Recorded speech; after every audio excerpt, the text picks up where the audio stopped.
बता दें कि बिहार में क्या एक बार फिर से नई पार्टी का जन्म होने जा रहा है। क्या आनंद मोहन के साथ साथ केंद्रीय मंत्री चिराग पासवान, तेजस्वी यादव, बिहार के अन्य नेताओं के ऊपर चेतन आनंद अलग ही भारी पड़ने वाले हैं। उनके बेटे चेतन आनंद को मंत्री नहीं बनाए जाने के बाद आनंद मोहन ने बड़ी कार्रवाई की है और साथ ही साथ अगर देखा जाए कहीं इस खबर को सबसे ज्यादा बल तब मिला है जब एक गुप्त बैठक कुछ सभी बाहुबलियों को मिलाकर की गई है और बिहार में एक नए राजनीतिक समीकरण की चर्चा जोर पकड़ने लगी है। नमस्कार, मैं हूं संजीव और आप देख रहे हैं आप तक न्यूज। अगर आप हमारे चैनल पर नए हैं तो चैनल को जरूर सब्सक्राइब कर ले। चाहे वो चिराग पासवान हो, नीतीश कुमार हो, सम्राट चौधरी हो, सब निशाने पर आ गए हैं।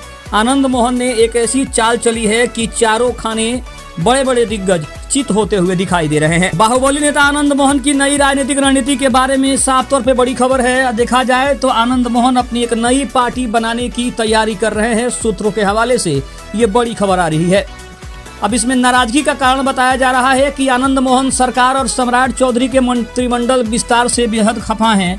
उन्हें उम्मीद थी कि उनके बेटे चेतन आनंद को बिहार सरकार में मंत्री बनाया जाएगा, लेकिन ऐसा नहीं हुआ। नई पार्टी की योजना बन रही है। आनंद मोहन राजपूत समाज से हैं। भूमिहार और अन्य अग्रणी जातियों के नेताओं को एकजुट करने के लिए आधी रात को बैठकें हो रही है। वह इन समुदायों को एक नया विकल्प देने के लिए अपनी अलग पार्टी बनाने पर विचार कर रहे हैं। यदि आनंद मोहन नई पार्टी बनाते हैं तो ये एनडीए के लिए बड़ी मुश्किल पैदा कर सकता है। इससे भाजपा, नीतीश कुमार, चिराग पासवान और सम्राट चौधरी के वोट बैंक को बड़ा झटका लग सकता है। इसके अलावा तेजस्वी यादव के लिए भी ये एक बड़ी चुनौती साबित हो सकती है।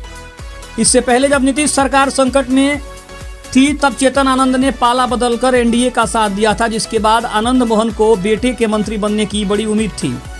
वर्तमान में आनंद मोहन इस रणनीति को सफल बनाने के लिए विभिन्न नेताओं के साथ तालमेल बिठाने की कोशिश कर रहे हैं। आनंद मोहन के इस कदम से बिहार की राजनीति में कई समीकरण बदल सकते हैं और विभिन्न गठबंधनों और नेताओं को अलग अलग स्तर पर नुकसान उठाना पड़ सकता है। इसका मुख्य असर वोटों के ध्रुवीकरण और जातीय समीकरणों पर भी पड़ने की पूरी उम्मीद है। सबसे बड़ा संभावित नुकसान भाजपा और नीतीश कुमार को हो सकता है। वोट बैंक में सेंध लग सकती है। राजपूत और भूमिहार पारंपरिक रूप से एनडीए के मजबूत समर्थक माने जाते हैं और अगर आनंद मोहन इन दोनों समुदायों को एकजुट कर अपनी पार्टी बनाते हैं तो वे एनडीए के इस वोट बैंक में सीधी सेंध लगा पाएंगे।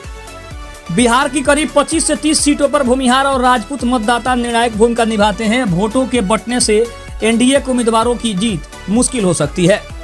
अब बात करते हैं सम्राट चौधरी और चिराग पासवान के लिए कितनी बड़ी चुनौती है। तो बात करें सम्राट चौधरी की, तो चूंकि आनंद मोहन ने सीधे तौर पर सम्राट चौधरी की सरकार और उनके फैसलों को चुनौती दी है, इससे भाजपा के भीतर स्वर्ण नेतृत्व और प्रभाव को लेकर खींचतान बढ़ सकती है।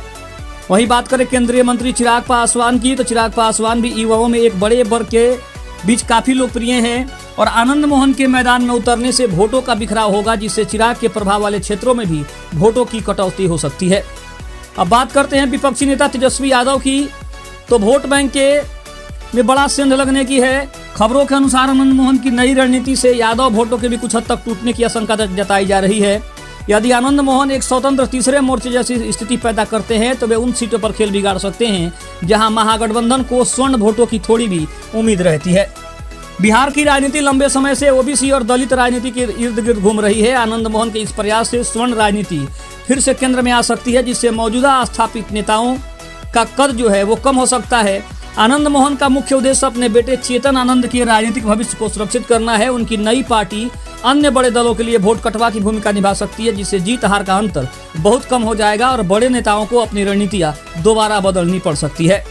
तो देखा जाए तो कहीं ना कहीं बिहार में एक और नई पार्टी का जन्म हो सकता है, क्योंकि समीकरण तो कुछ ऐसे ही कह रहे हैं और साफ तौर पे चेतन आनंद ने कहीं ना कहीं सभी बाहुबलियों को एकजुट करने और भूमिहार, ब्राह्मण, राजपूत को एकजुट करने की अपनी एक नई मुहिम शुरू कर दी है। खबर अच्छी लगे तो चैनल को जरूर सब्सक्राइब करिएगा। तब तक के लिए धन्यवाद। जय हिंद, जय भारत।